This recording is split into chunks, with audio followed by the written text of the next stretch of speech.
Antes de que nadie abriera los ojos, la ciudad ya había comenzado. Era ese momento preciso en que la oscuridad no ha terminado, pero la luz todavía no ha llegado. El cielo sobre Jerusalén pasaba por ese azul profundo e imposible que no tiene nombre exacto en ningún idioma, ese color que existe solo entre la última hora de la noche y el primer trazo del amanecer. Las estrellas todavía estaban ahí, aunque las más débiles ya empezaban a disolverse contra el horizonte oriental, detrás del monte de 1900, los Olivos, como si la misma montaña las fuera apagando con su silueta oscura. Los muros de la ciudad dormían de pie. La piedra caliza blanca de Jerusalén, esa piedra que durante el día brillaba bajo el sol de Judea con una intensidad casi ofensiva, estaba en ese momento de un gris suave y frío, del color de la ceniza cuando el fuego ya no la recuerda. Los muros tenían 30 metros de altura en algunos puntos. Herodes los había construido o reforzado décadas antes con una ambición que todavía resultaba visible en cada bloque perfectamente ensamblado. Desde afuera, Jerusalén en ese momento parecía una ciudad que no necesitaba de nadie, que existía por su propio peso, por la acumulación de siglos de fe y polvo y sangre y piedra.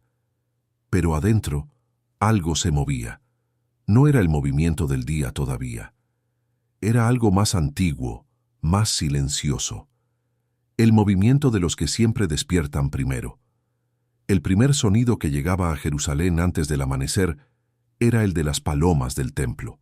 No las palomas salvajes que anidaban entre las piedras de los muros, aunque esas también existían, sino las palomas que se criaban en los corrales adyacentes al recinto sagrado para ser vendidas como ofrendas a los que llegaban sin animales propios para sacrificar. Cientos de ellas. Su arrullo comenzaba antes de que hubiera suficiente luz para ver, como si sus cuerpos pequeños y cálidos captaran alguna señal del amanecer que los ojos humanos todavía no podían registrar. Era un sonido suave, continuo, que se mezclaba con el silencio sin romperlo del todo. El rumor de la ciudad antes de que la ciudad supiera que ya era de día. Y casi al mismo tiempo, desde algún punto cercano a las puertas del templo, comenzaba el trabajo de los sacerdotes de turno. El servicio del templo de Herodes no esperaba al amanecer para comenzar. El sistema de turnos sacerdotales, las mishmarot, dividía las responsabilidades entre las distintas familias sacerdotales a lo largo del año, y dentro de cada turno había hombres responsables de los ritos más tempranos de la mañana. Uno de los primeros actos del día en el templo era la limpieza del altar del holocausto, el retiro de las cenizas de los sacrificios del día anterior, el encendido nuevo del fuego sobre la parrilla de bronce. El sacerdote que realizaba esa tarea debía haber tomado un baño ritual antes, incluso en el frío de la madrugada, en uno de los muchos mikvaot del recinto sagrado, esos estanques excavados en la roca donde el agua corriente permitía la purificación religiosa. Imagina a ese hombre en la oscuridad antes del amanecer, descendiendo los escalones de piedra hacia el agua fría, con la túnica de lino blanca sobre el brazo, con los pies descalzos sobre los peldaños pulidos por incontables pisadas anteriores. El agua golpeaba el cuerpo con el frío específico de las mañanas de primavera en esas alturas, cuando la temperatura nocturna en Jerusalén podía bajar varios grados y el agua de las cisternas guardaba ese frío como un secreto. No había queja en ese acto. Era la preparación. Era el umbral entre el hombre ordinario y el hombre que iba a entrar al servicio de algo más grande que él. Y mientras ese sacerdote cumplía su rito en el silencio del recinto, Jerusalén comenzaba a despertar capa por capa, como un texto antiguo que se lee desde las líneas más oscuras hasta las más claras. El barrio bajo de la ciudad despertaba primero. Siempre despertaba primero. Era el barrio de los artesanos, los comerciantes pequeños, los jornaleros, los que vivían de lo que producían sus manos cada día y que por eso no podían permitirse empezar el día después que los demás. El panadero era el que ponía la primera luz en la calle, no el amanecer todavía, sino el fuego del horno visible a través de la rendija de la puerta o del pequeño ventanal abierto en la pared de adobe para que saliera el calor. En Jerusalén del primer siglo, los hornos de pan eran comunitarios en muchos barrios, grandes estructuras de piedra y barro que se calentaban con madera o con estiércol seco, que tomaban tiempo en alcanzar la temperatura necesaria, y que por eso comenzaban a encenderse cuando todavía era noche. El olor llegaba antes que la luz. Ese olor del pan de cebada y trigo que comenzaba a cocinarse sobre las paredes interiores del horno, ese olor que no tiene equivalente en ningún alimento procesado moderno, porque es el olor de algo simple y real, ocurriendo de una manera directa, sin intermediarios. Era el olor que decía que el día había comenzado antes de que los ojos pudieran confirmarlo. En las calles estrechas del barrio bajo, donde las casas se apiñaban tan cerca que los vecinos podían escucharse respirar a través de las paredes, ese olor recorría los callejones como un anuncio, y junto con él, el primer ruido de trabajo. El molinero que retomaba la tarea de moler el grano, ese sonido rítmico y persistente de las piedras circulares girando una sobre otra que era tan constante en la vida cotidiana de la ciudad antigua que probablemente la gente dejaba de escucharlo como escuchamos hoy el tráfico. El herrero que comenzaba a atizar su fragua, porque el metal necesitaba tiempo para alcanzar la temperatura del trabajo, y el herrero que perdía las horas de la mañana perdía su ventaja. La mujer que bajaba al patio interior de su casa con la jarra sobre el hombro para sacar agua de la cisterna antes de que el calor del día evaporara parte de lo que la noche había preservado. Era el sonido de una ciudad que no se podía dar el lujo de empezar tarde. Pero había algo que ocurría en ese umbral del amanecer en Jerusalén que era específico de esta ciudad y de ninguna otra en el mundo de la época. Algo que distinguía la mañana de Jerusalén de la mañana de Roma, de la mañana de Alejandría, de la mañana de cualquier otra ciudad del Imperio Romano o de cualquier otra ciudad del mundo conocido entonces. Era la voz del shofar, el cuerno de carnero que los levitas tocaban desde la cima del muro del templo al amanecer para anunciar el comienzo del servicio sagrado del día. No era un sonido suave ni gradual, era un sonido que cortaba el aire frío de la mañana como un instrumento que no pide permiso, un sonido que venía de las alturas, de los muros más elevados del recinto sagrado, y que descendía sobre los tejados de la ciudad con una urgencia que no era exactamente musical, pero que tampoco era simplemente funcional. Era el sonido que le decía a Jerusalén: recuerda dónde estás. Recuerda que esta ciudad no es solo una ciudad, que estas calles no son solo calles, que el polvo bajo tus pies carga el peso de algo que ninguna otra ciudad en el mundo lleva, que el amanecer aquí no es simplemente el retorno del sol, sino el comienzo de otro día de la presencia de Dios en medio de su pueblo. Los que llevaban generaciones en Jerusalén probablemente no lo escuchaban con esa intensidad cada mañana. Pero los que llegaban por primera vez, los peregrinos de Galilea o de Babilonia o de Egipto que venían a Jerusalén para las grandes fiestas, ese sonido les detenía el paso en medio de la calle y les hacía levantar la vista hacia los muros del templo con algo en los ojos que no era exactamente religión y no era exactamente emoción, sino las dos cosas al mismo tiempo. Con la primera luz verdadera del amanecer, la ciudad cambiaba de registro. El cielo oriental pasaba del azul imposible al violeta, del violeta al rosa, del rosa al naranja, y finalmente al blanco dorado, que era la firma de los amaneceres de primavera en Judea. Y con esa luz llegaba el primer vistazo de lo que Jerusalén era en su totalidad. Desde los techos planos de las casas del barrio bajo, si uno se asomaba en ese momento, la vista era una de las más extraordinarias que el mundo mediterráneo podía ofrecer. La plataforma del templo dominaba el horizonte desde el este, sus muros de piedra retrocortalizada elevándose sobre el valle del Cedrón, con una escala que los ojos tardaban en procesar. Las columnas del pórtico de Salomón en 1907, el lado oriental del recinto, la explanada cubierta de las columnatas que Herodes había construido para dar sombra y espacio a los miles de personas que circulaban por el área del templo, el brillo del oro en los pináculos del santuario interior, cuando el sol comenzaba a tocarlos desde el este. Josefo, el historiador judío que escribió décadas después de estos eventos, dijo que quien nunca había visto el templo de Herodes no había visto en su vida un edificio bello. Exageraba, quizás, con el amor de quien habla de la ciudad de su infancia, pero no exageraba mucho, y esa belleza comenzaba a revelarse cada mañana con la luz, como si el edificio mismo necesitara del sol para mostrarse completamente. Las puertas de la ciudad se abrían al amanecer. Había varias puertas en los muros de Jerusalén, y cada una tenía su propio flujo, su propia lógica de tráfico humano y animal. La puerta de las ovejas, al norte del recinto del templo, era por donde entraban los animales destinados al sacrificio. La puerta del pescado en el sector norte de la muralla occidental era el punto por donde llegaban los vendedores de pescado desde el Mediterráneo o desde el mar de Galilea, con sus cargas que habían viajado toda la noche para llegar frescas al mercado matinal.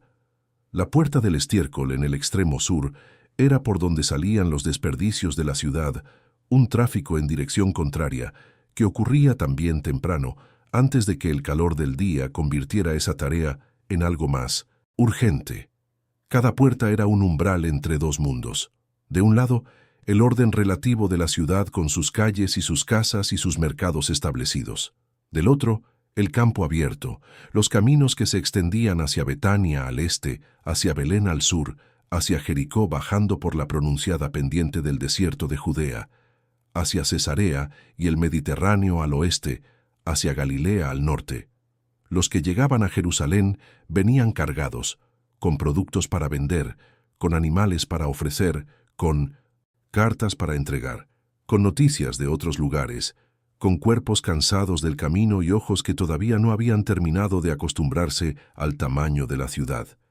Y los que salían llevaban otras cargas: el trabajo del día que los llamaba a los campos circundantes, el peso de los impuestos pagados, la memoria de lo que habían visto en el templo, la satisfacción o el agotamiento de una vida que requería moverse constantemente entre la ciudad y su entorno. En ese flujo de personas en las puertas, en esas primeras horas de la mañana, era posible ver en miniatura todo lo que Jerusalén era en el año 33. Estaban los sacerdotes con sus túnicas de lino blanco, que se diferenciaban de los demás por la blancura de su vestimenta, en una ciudad donde la mayoría de la gente usaba lana sin teñir de colores naturales o túnicas de lino sin blanquear, que el uso cotidiano había vuelto de un beige indefinido. Los sacerdotes caminaban con la certeza de los que tienen un destino claro dentro de un sistema que los reconoce. Estaban los comerciantes con sus carros pequeños o sus animales de carga, calculando ya en la cabeza los precios del día, comparando mentalmente lo que traían con lo que sabían que el mercado estaba pidiendo, esa aritmética constante del negocio que convierte cada conversación matinal en una información potencialmente útil. Estaban los peregrinos que llegaban de lejos, reconocibles por el polvo del camino que todavía no habían tenido tiempo de sacudirse, por la manera en que miraban la ciudad, con esa combinación de asombro y alivio de haber llegado finalmente, por los rollos o los pequeños objetos que algunos apretaban contra el pecho como si tuvieran miedo de que la ciudad se los quitara antes de haber podido entregarlos en el templo. Estaban los pobres, siempre los pobres, en los márgenes de todo movimiento de ciudad, en los rincones cerca de las puertas donde la gente que entraba o salía podía verlos, y quizás, si el momento era propicio y el corazón estaba abierto, dejar caer algo, una moneda, un pedazo de pan del día anterior, una mirada que al menos reconocía que estaban ahí. Y estaban los niños. Los niños de Jerusalén en el primer siglo vivían en la calle de una manera que los niños modernos no viven, no porque sus padres fueran descuidados, sino porque la vida doméstica y la vida pública no tenían entre ellas la barrera que existe hoy. Los patios interiores de las casas eran semipúblicos, compartidos entre varias familias. Las calles eran extensiones del hogar en el buen tiempo. Los niños corrían por los callejones del barrio bajo, perseguían a los animales que se escapaban de los establos, miraban con fascinación el trabajo de los artesanos desde la puerta del taller, Aprendían la geografía de su barrio con los pies antes de aprenderla con los ojos o con las palabras. Por las mañanas, después del primer pan y de la oración familiar, los hijos mayores acompañaban a los padres en sus trabajos o iban a la sinagoga o a la casa de estudio donde el maestro, el sofer, les enseñaba a leer el texto sagrado. La educación en el mundo judío del primer siglo no era opcional para los varones. Saber leer la Torá era una obligación religiosa, no un privilegio. La sinagoga local era también la escuela local. Y el maestro que enseñaba a los niños del barrio era el mismo hombre que leía el texto sagrado en el servicio del Sabbat. Imagina uno de esos maestros en la mañana temprana, antes de que sus alumnos llegaran, sentado en el Sintom Itzentom, umbral de la sala de estudio, con un rollo de pergamino en las rodillas, repasando el texto que enseñaría ese día.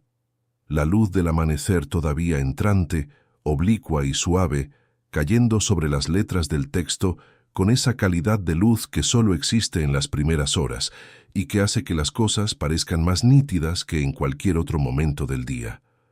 El mercado de Jerusalén comenzaba a funcionar plenamente 1 o 2 horas después del amanecer. No había un mercado central único, había varios mercados especializados distribuidos por distintos sectores de la ciudad, y había también el comercio informal, que ocurría en cualquier calle suficientemente ancha para que 2 personas pudieran negociar sin bloquear el paso. El mercado de productos frescos estaba en el área baja de la ciudad, cerca de las puertas por donde llegaban los productores de los campos circundantes. El mercado de animales estaba en el sector norte, cerca de la puerta de las ovejas. El mercado de telas y vestimenta estaba en el barrio alto, donde los compradores tenían más poder adquisitivo. El mercado de especias y ungüentos estaba cerca del área del templo, porque muchos de sus productos eran también productos rituales. En esos mercados matinales se hacía más que comprar y vender. Se intercambiaba información. Se actualizaban las noticias de la ciudad y del mundo más allá de sus muros. En el primer siglo, sin periódicos, sin mensajería organizada de acceso público, sin manera de comunicarse a distancia, de forma rápida, el mercado matinal era el lugar donde la ciudad se ponía al día con ella misma.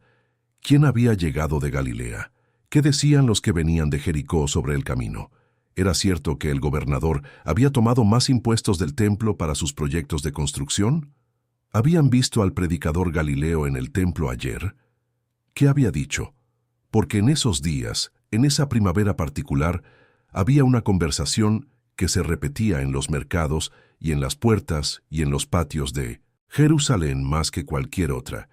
Había un hombre que enseñaba en los pórticos del templo de una manera que nadie enseñaba exactamente igual, un Galileo llamado Jesús de Nazaret, que había llegado a Jerusalén para la Pascua con un grupo de discípulos y que había causado en los días anteriores lo que solo podía describirse como una perturbación en el orden establecido.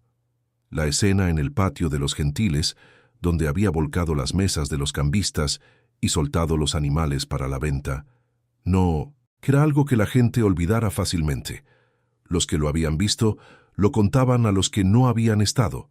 Los que no habían estado lo escuchaban con esa mezcla de asombro e incredulidad que producen las historias sobre actos que uno no esperaría ver realizados. Pero eso era solo parte de la conversación. La otra parte era lo que enseñaba, las parábolas que la gente repetía entre sí con la fidelidad imperfecta de la transmisión oral, donde cada repetición añadía el énfasis de quien la contaba. Las respuestas que había dado a los fariseos y a los escribas que intentaban atraparlo en contradicciones. La forma en que hablaba de Dios, como Padre, con una familiaridad que a algunos parecía blasfema y a otros parecía la cosa más natural del mundo. Y la forma en que miraba a la gente, eso era lo que mencionaban los que habían estado cerca de él, la forma en que miraba, como si viera algo en cada persona que la persona misma no sabía que llevaba adentro. ¿Qué se habrá sentido estar en ese templo en esa mañana escuchándolo? Nadie que pasara por la puerta del templo en esos días podía saber completamente lo que estaba ocurriendo. No los sacerdotes, no los escribas, no los discípulos más cercanos, y definitivamente no los miles de peregrinos que habían llegado a Jerusalén para una Pascua que parecía igual a todas las anteriores y que estaba a punto de convertirse en algo que ninguna celebración posterior podría ignorar. La mañana en Jerusalén tenía también su geografía sonora propia. Desde el área del templo llegaba el sonido de los sacrificios de la mañana, el tamid, el sacrificio cotidiano que se ofrecía al alba y que marcaba el ritmo del día sagrado. No era un sonido que los libros modernos describan con mucho detalle, quizás porque resulta difícil de imaginar para sensibilidades contemporáneas. El sonido de los animales, el sonido del agua de los lavatorios rituales, el sonido de los levitas que comenzaban a cantar los salmos del día. Ese canto sin acompañamiento, de cuerdas al que los salmos mismos aluden, esa polifonía de voces masculinas que resonaba en los patios de piedra del recinto sagrado y que podía escucharse, en los días de viento favorable, desde casi cualquier punto de la ciudad. Desde los hornos del barrio bajo llegaba el olor del pan que ya estaba cocido, mezclado con el olor del aceite caliente donde los vendedores de comida preparaban las primeras frituras del día. Las tortas planas de trigo, las legumbres asadas sobre brasas, las aceitunas marinadas que eran el acompañamiento universal de cualquier comida en esa región. Desde las calles estrechas llegaban las voces de los vendedores ambulantes que anunciaban sus mercancías con esa cadencia cantada que los vendedores callejeros de cualquier cultura y cualquier época parecen descubrir independientemente, esa manera de volver musical el nombre de lo que uno vende para que el sonido llegue más lejos que una simple voz hablada. Y desde los techos, donde muchas familias tenían sus colmenas o sus palomas, o simplemente el tendedero donde las telas mojadas de la noche anterior se ponían a secar, llegaban los sonidos más domésticos y silenciosos de la mañana. Los pasos de alguien que subía a revisar lo que había dejado arriba, el batir de una tela que se sacudía contra el viento, el murmullo de una conversación entre dos mujeres en techos vecinos que eran casi lo mismo que el mismo techo. Había un momento específico en la mañana de Jerusalén que los que vivieron esa ciudad habrían reconocido inmediatamente y que a nosotros nos resulta imposible de experimentar en los mismos términos. Era el momento en que la primera luz directa del sol tocaba el templo. La orientación del recinto sagrado no era accidental. El santuario interior, el edificio más sagrado, miraba hacia el este. Cuando el sol salía sobre el Monte de los Olivos y sus primeros rayos cruzaban el Valle del Cedrón y llegaban al recinto sagrado, la fachada dorada del santuario los recibía con una intensidad que los escritores antiguos describían como si el edificio ardiera. El pan de oro que revestía parte de la fachada del templo reflejaba la luz del amanecer de una manera que era visible desde kilómetros de distancia. Los pastores en los campos de Belén, al sur, podían ver ese brillo. Los que llegaban por el camino de Jericó desde el este lo veían antes de ver la ciudad, como una señal luminosa sobre las colinas. Para la gente que vivía dentro de la ciudad, ese primer rayo del sol sobre el templo tenía un significado que no necesitaba explicación verbal. Era la confirmación de que el día había comenzado de verdad, que la noche había cedido, que la ciudad seguía en pie y el templo seguía en su lugar, y las promesas que ese lugar encarnaba seguían siendo válidas. Era un amanecer cotidiano, pero también era un acto de fe que ocurría cada mañana sin que nadie tuviera que decidir realizarlo. Para los discípulos de Jesús, en esos últimos días, cada amanecer en Jerusalén cargaba una tensión adicional que los demás peregrinos no sentían de la misma manera. Habían visto cómo crecía la hostilidad de las autoridades. Habían escuchado las conversaciones que Jesús había tenido con los escribas y los fariseos en el templo, conversaciones que cada día se volvían más directas, más irreducibles, más imposibles de resolver sin que uno de los lados cediera completamente. Habían visto cómo las multitudes respondían a Jesús y cómo esa respuesta hacía que las autoridades se pusieran más nerviosas con cada día que pasaba. Y había algo en las palabras de Jesús en esos días, algo en el tono, algo en la manera en que miraba el templo y luego miraba a sus discípulos, que hacía que algunos de ellos sintieran, sin poder nombrarlo, que algo se acercaba, que la semana no iba a terminar de la misma manera en que había comenzado. Cada amanecer en esos días tenía el peso de una pregunta sin responder. Pero la ciudad no esperaba respuestas. La ciudad simplemente amanecía, como había amanecido miles de veces antes y como amaneció en todas las mañanas posteriores a los eventos que estaban por ocurrir. El curtidor abría su taller. El sacerdote cumplía su turno. El vendedor de pan salía con su cesto. Los niños corrían hacia la casa de estudio. Los animales eran llevados hacia el templo.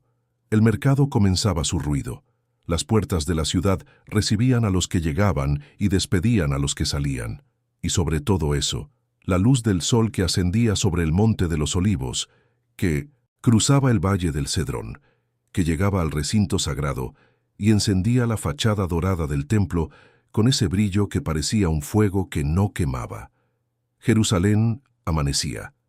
Lo había hecho antes de que hubiera alguien para verlo. Lo haría mucho después de que todos los que lo vieron en ese año 33 hubieran desaparecido. La ciudad siguió amaneciendo después del año 70, cuando los romanos destruyeron el templo, y sus piedras cayeron unas sobre otras, con un estruendo que se escuchó desde kilómetros. Siguió amaneciendo después de los cruzados y de los otomanos, y de todos los que la poseyeron y la perdieron. Sigue amaneciendo hoy. Pero hay algo en esos amaneceres específicos, en esas mañanas del año 33, cuando un hombre caminaba por las calles empedradas hacia el templo con sus discípulos, que carga un peso diferente al de todas las otras mañanas que vinieron antes y después. No por la grandeza del edificio, no por el ruido del mercado, ni por el olor del pan, ni por el sonido del shofar, sino porque en esas mañanas, en esas calles de piedra caliza blanca, con el polvo de Judea entre los adoquines, y el olor del aceite, y el sonido de las palomas del templo, y la luz de un amanecer que era igual a todos los amaneceres, y diferente a todos los amaneceres al mismo tiempo, algo estaba ocurriendo que cambiaría la manera en que el mundo entero entendería lo que significa el amanecer. Que la oscuridad no dura para siempre, que la luz vuelve, que el día que comienza, después de la noche más larga, también comienza, y que en Jerusalén en el año 33 hubo un amanecer que no fue un amanecer ordinario, aunque la ciudad no lo supiera todavía, aunque las palomas del templo siguieran arrullando, aunque el curtidor siguiera abriendo su taller, aunque el pan siguiera cociéndose en el horno de barro con el mismo olor de siempre. La ciudad amanecía, y el mundo, sin saberlo aún, ya no era el mismo.